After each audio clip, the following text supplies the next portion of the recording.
Olá, meus amigos, Deus abençoe todos vocês.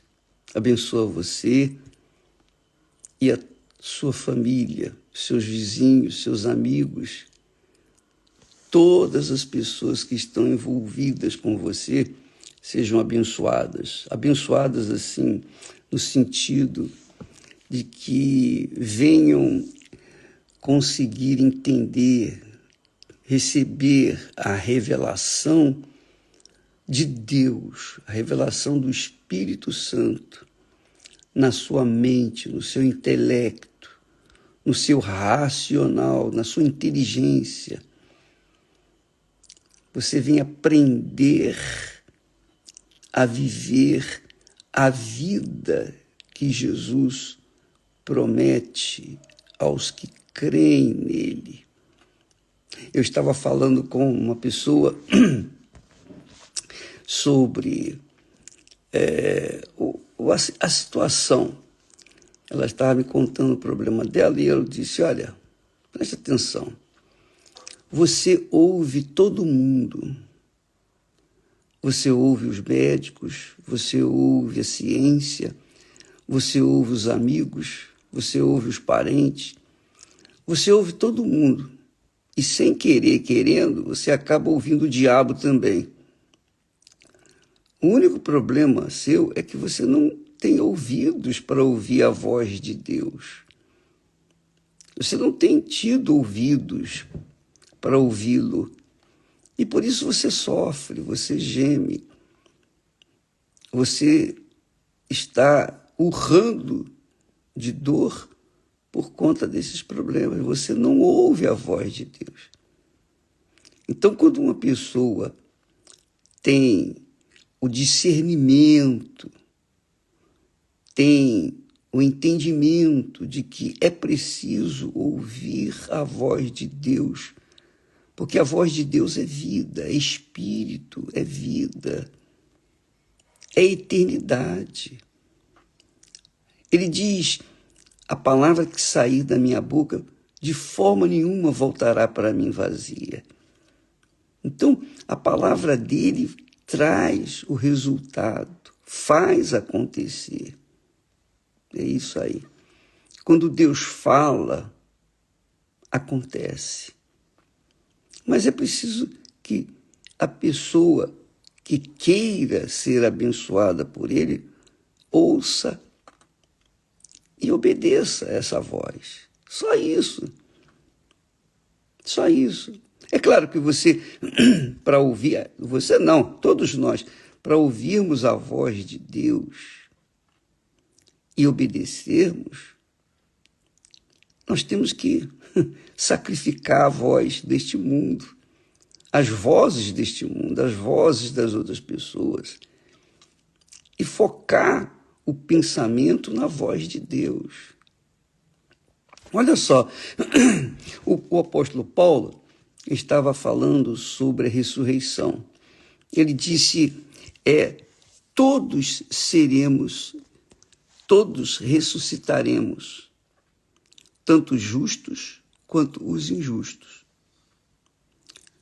Os justos serão julgados de acordo com o tribunal do Senhor Jesus, do seu Salvador. Os injustos serão julgados diretamente pelo Pai.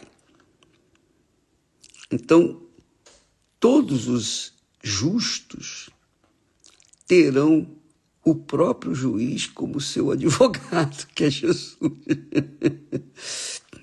Mas os injustos, porque rejeitaram a voz do Senhor Jesus, serão julgados pelo Pai e não terão advogado para defendê-los.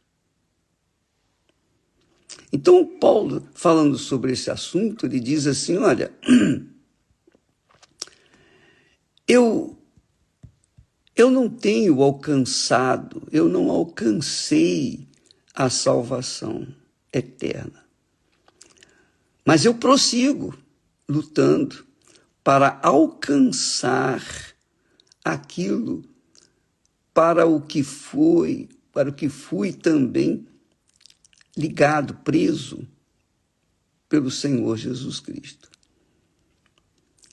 Então ele diz para os irmãos da fé, os que foram justificados: irmãos, quanto a mim, não julgo que o haja alcançado. Quer dizer, o apóstolo Paulo, ele tinha consciência de que ainda não havia alcançado a salvação eterna, porque ele ainda estava vivendo aqui embaixo, aqui no mundo. E essa é uma realidade. Eu costumo dizer, eu fui salvo há 60 anos atrás. Estou salvo e serei salvo se permanecer fiel até o fim. Então, a salvação é uma coisa que você vai conquistando todo santo dia. Todo santo dia. É uma guerra. É uma guerra, porque você luta contra forças espirituais do mal. Você luta contra os pensamentos de dúvida, de medo, de terror, contra as palavras que o mundo traz, os conselhos do mundo. Nós lutamos 24 horas por dia. Essa é a realidade. Enquanto estamos vivos, nós temos que lutar para permanecermos firmes. Por isso, nós temos o estudo às quartas-feiras da armadura de Deus. Deus nos deu uma armadura, justamente isso, para nos deixar preparados para a guerra e para vencer. Não é para só lutar, mas é para vencer. Mas para vencer você tem que estar armado até os dentes com a armadura de Deus, ou guardado, né, com a armadura de Deus. Aí ele diz assim, o apóstolo diz assim: irmãos, quanto a mim, não julgo que o haja alcançado, quer dizer, a salvação. Mas uma coisa eu faço. Isso aqui é bacana. É isso que eu quero que você entenda. Ele diz assim: uma coisa faço, uma coisa eu faço. E é que, esquecendo-me das coisas que atrás ficam, esquecendo-me do passado e avançando para as que estão diante de mim. Isso é muito forte, né? Se você quiser conquistar a vida eterna que Jesus promete, você tem que deixar o passado, que foi o tema da campanha de ontem. Deixar o passado, botar uma pedra no passado e olhar para frente, olhar adiante. Porque se você, eu ou quem quer que seja, ficar olhando para frente e olhando para trás ao mesmo tempo, não vai dar. Ou uma coisa ou outra.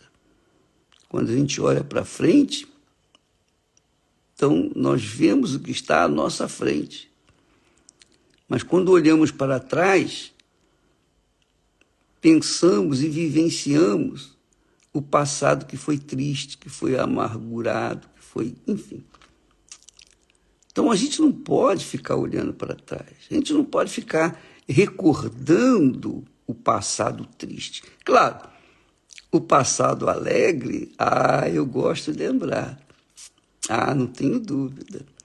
Então, em todas as experiências que tivemos com o nosso Senhor, nesses 60 anos, eu me lembro perfeitamente.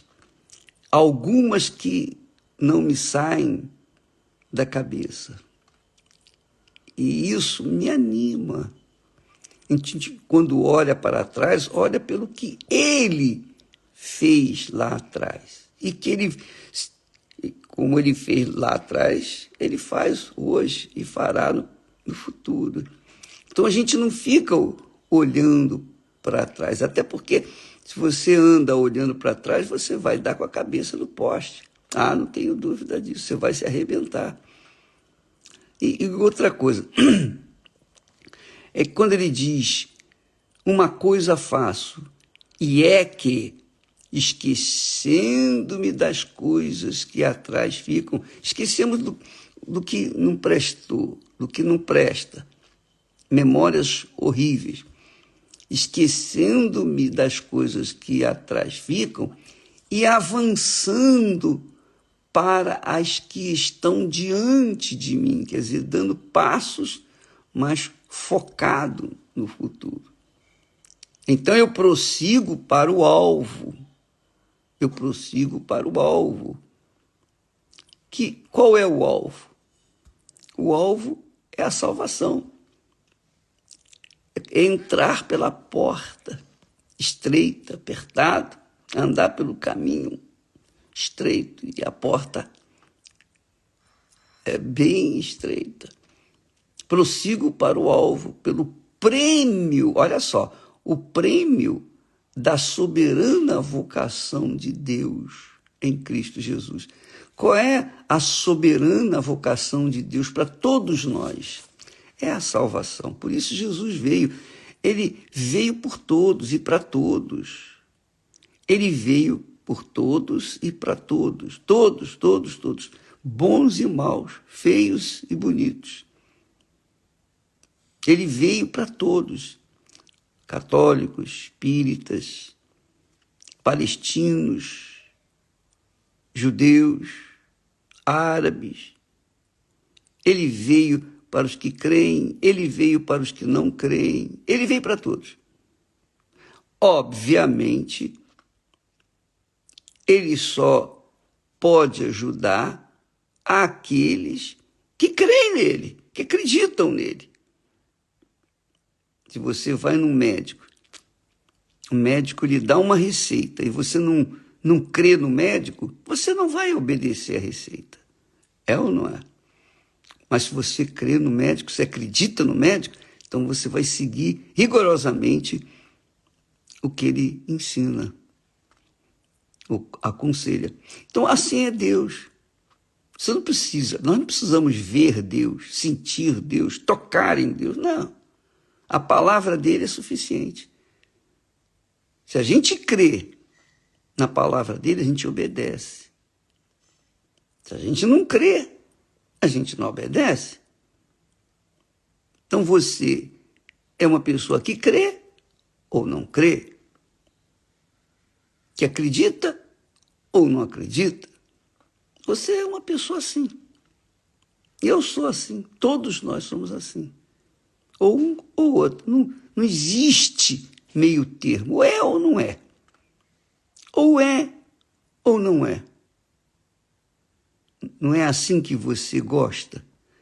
Não é isso que você, quando está gostando de uma pessoa e você quer se casar com essa pessoa, constituir família com ela, você então chega a um ponto e diz, vamos casar, vamos ser um só corpo ou não vamos?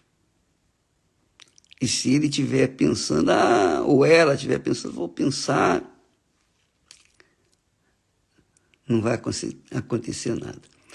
Mas, se ela disser, vamos, ela é decidida, eu creio no meu amor por você, e eu creio no seu amor por mim, eu creio. Então, a gente vai em frente. Ora, assim também é a palavra de Deus. Quem crê nela vai em frente. Suporta tudo, enfrenta os problemas, enfrenta tudo, mas permanece porque está olhando para frente, está acreditando, está crendo naquilo que está escrito, que está prometido. Essa é a fé consciente, é a fé inteligente, a fé que não depende de ver para crer, nem de sentir para crer, ou de tocar para crer, não. É a fé que crê para então poder ver. Por isso, Paulo diz: uma coisa faço, e é que, esquecendo-me das coisas que atrás ficam, prossigo avançando para as que estão diante de mim. Minha amiga, meu amigo, quando a pessoa vive na fé, ela olha para frente, porque ela crê naquilo que ela entendeu. Ela crê na promessa de Deus. Quando a pessoa anda na dúvida, ela não crê. Então ela fica em dúvida. Ela fica instável. Ela fica ansiosa, preocupada. Ela não confia. Ela é, sabe, meio barro, meio tijolo. É, mas não é. Sabe aquela pessoa que diz, mas não é bem assim. Pois é. Esses sofismas, essas ideias são satânicas. Quem crê vai, quem não crê fica. É assim que funciona. Nós somos justificados, ou seja, nós somos salvos pela fé, pela crença, não aquele sentimento, mas aquela certeza, aquela convicção. Fé é convicção. Você tem uma convicção que ninguém consegue tirar de dentro de você. Fé é algo assim glorioso. É a coisa mais rica que você carrega ou pode carregar dentro de si. E a fé, essa riqueza incalculável, a fé inteligente, sobrenatural, só vem do Espírito da fé, que é o Espírito Santo. Para você tê-la, você tem que tê-lo. Para você ter essa fé, você tem que ter o Espírito Santo. Enquanto não receber o Espírito Santo, vai ficar chove não molha, meio barro, meio tijolo, indeciso. Vai ficar como aquele barquinho jogado de um lado para o outro, pá. Então diz assim, uma coisa eu faço. Que bacana, que legal. O Espírito Santo que ensina, uma coisa faço. E é que, esquecendo-me das coisas que atrás ficam, esquecendo o que passou. Eu não vou ficar olhando para trás, não vou ficar curtindo o sucesso do passado ou as tristezas e agonias do passado. Não, eu vou aproveitar todo o aprendizado do passado para não cair nas mesmas besteiras no presente e no futuro. Essa é a fé inteligente. Vou olhar para frente. Vou olhar para frente. E quando eu enfrento um vendaval, uma situação crítica, eu me lembro de que lá atrás, no passado, quando eu vivenciei coisas semelhantes, o meu Senhor me estendeu a mão, o meu Senhor me sustentou, me guardou, me protegeu. Me protegeu. Uma vez, eu estava conversando com uma autoridade máxima do país e esse ex-presidente disse para mim, bispo, eu estou desesperado, eu estou com medo. E ele contou suas fraquezas. Aí eu dei uma sugestão para ele, falei, olha, presidente, sabe o que o senhor deve fazer? O senhor chama os seus assessores, coloque pessoas para lerem as notícias, não lê notícia, não pegue jornais, não entre na internet, não faça nada disso. Não, procure absorver, ler a palavra de Deus, porque a palavra de Deus traz fé.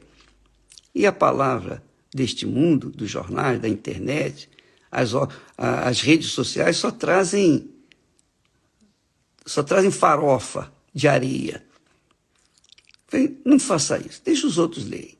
E se houver alguma notícia interessante, boa, que venha somar na sua vida, então o senhor lê essa notícia. Mas se não somar nada, então ela fique por lá, porque não vai acrescentar nada. As notícias de hoje, amanhã serão velhas. As notícias de ontem já são velhas no dia de hoje. Então não vamos ficar esquentando a cabeça com o que os outros pensam, falam, acusam ou deixam de pensar, acusar, etc. Olha para frente. Esse é o segredo da fé. Amiga, meu amigo, presta atenção. Quisera eu entrar aí dentro de você e colocar essa fé aí. Presta atenção. A fé remete para o futuro, não para o passado. O passado a gente aprende, mas é o futuro que garante. É isso que Paulo está falando. Uma coisa faço, e é que, esquecendo minhas coisas que para trás ficam, prossigo para as que estão diante de mim, as promessas de Deus. Você tem que firmar a sua fé, suas convicções no que Deus prometeu. Que Deus prometeu. Quando você absorve as promessas de Deus e segue mirando, olhando, obedecendo, você pode ter certeza que elas vão se tornar realidade em sua vida. Essa é a fé inteligente, que não tem nada a ver com sentimento. Não tem nada a ver, eu estou sentindo, eu não estou sentindo. Não. Tem a ver com o que você acredita, crê. Tem certeza, convicção. Essa é a fé que tem que nortear a sua, a minha, as nossas vidas. Porque é com essa fé que a gente vai chegar lá. Tá bom? Deus abençoe a todos e até amanhã em nome do Senhor Jesus. Graças a Deus. Amém.